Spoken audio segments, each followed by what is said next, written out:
So what I am trying to do in this presentation is really not to present research from ourselves, but an overview of the marine mammal science that has been done in the last years in Mexico by a lot of collaborators of us that are working in several parts of Mexico, mainly in Pacific coast. So as Jay said, we are sharing this ecosystem of the California current between US and Mexico, and particularly in Mexico, this system has a seasonal extent, influencing during the winter even out to the mouth of the Gulf of California. But the coast of Baja California State is influenced by the California current almost all the year.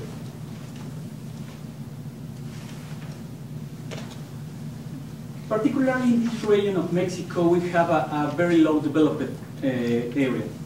So we have cities along this coast separated by some 5 kilometers away. So, and even the region of Guerrero Negro is really not a big city, and there are not universities or institutions there. So you can see that there is a very problematic area to be studied because there are not facilities there to be settled for long times. So that's a problem, and is the reason because there are few studies or systematic studies of marine mammals in this area.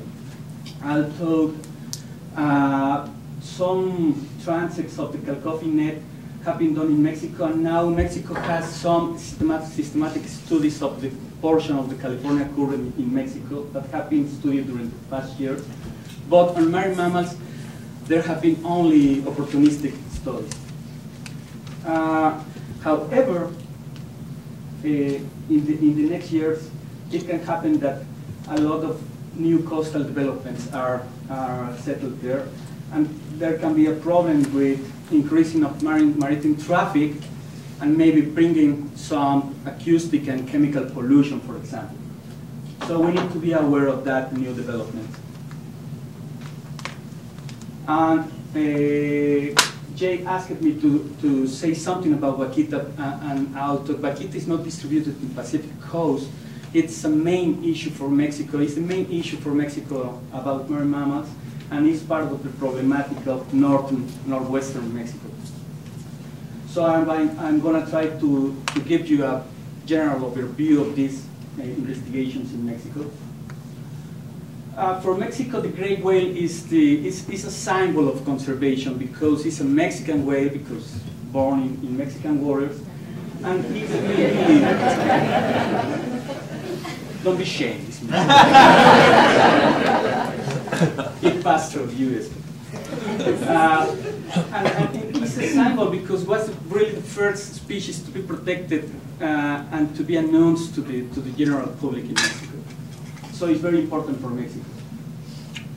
The first long systematic study was done by Johnson Schwartz in this period, and they used San Ignacio Lagoon because I don't know the reason, but San Ignacio Lagoon has this geography that is very easy to be surveyed. And later a group in Baja California Sur led by Jorge Urban, that I know most of you know, continued these studies with the same methods in the period between 96 and 2000, and they are doing new effort until this year.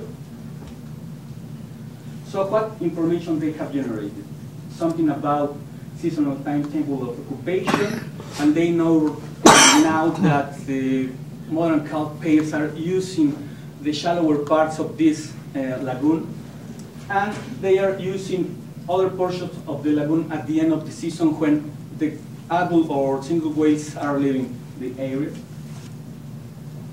So they have done some abundance estimates, and we need to say that, and Jay and Dave have informed about this, that the highest counters of great whales were in the baseline period that we say that this is the period between 78 and 82. They recorded at high mortality levels between 98 and 2000 during the El Nino that started in 97. And they also realized that the number of adults have decreased past the period of mortality. So there is a problem there that they don't understand quite, and it is because they have not studied other portions of the distribution of great whales systematically. For example, Ojo de Liebre Lagoon and the complex of Bahia Magdalena Almejas Bay. So,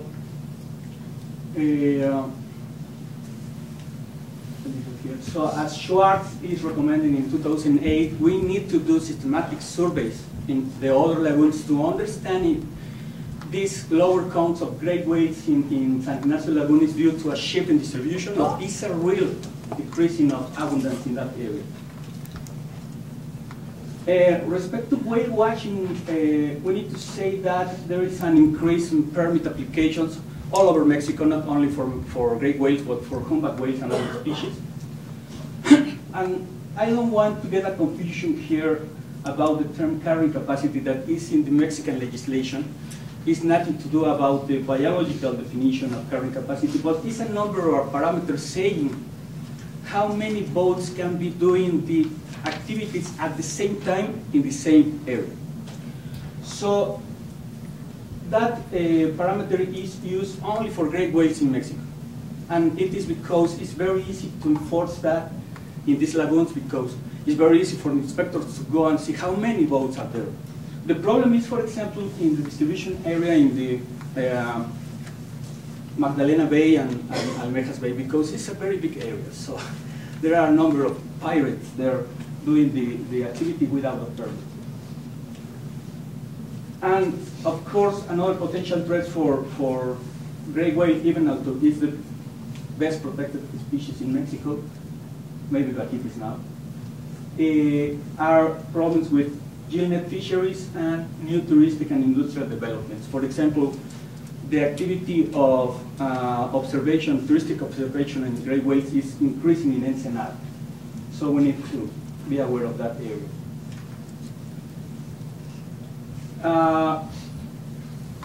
Blue whales have been studied by Diane Gendron, that I know you know her. And he has done a very encouraging work because he started his work studying really euphasic. But he has the courage, to relate these studies with blue whale distribution. And she has continued the studies of blue whales during several years. And now she has offered us all the knowledge that we have about blue whales in Mexican waters. And for example, we know now that blue whales are distributed inside the Gulf of California and outside in the west coast of the peninsula. That the blue whales are out of the Gulf during the summer season. And that very important is that the Baja California Peninsula can be a feeding and a calving area for the species. And this information has been used even for the management of the blue whale. And right now in Mexico is a group that is having meetings to write protection monitoring or a protection program for blue whale and another species. But blue whale is one of the key species right now in Mexico.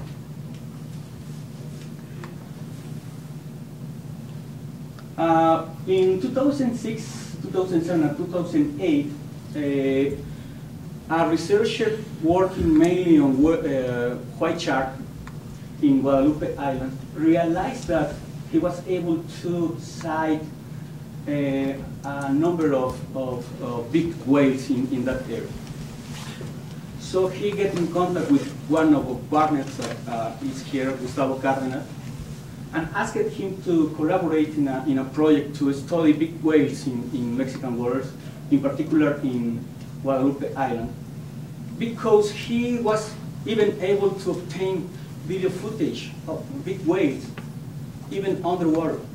So it was a very unusual behavior for big whales that get Gustavo interested in collaborating in this project. And the past year we started with a pilot project to try to develop a program there.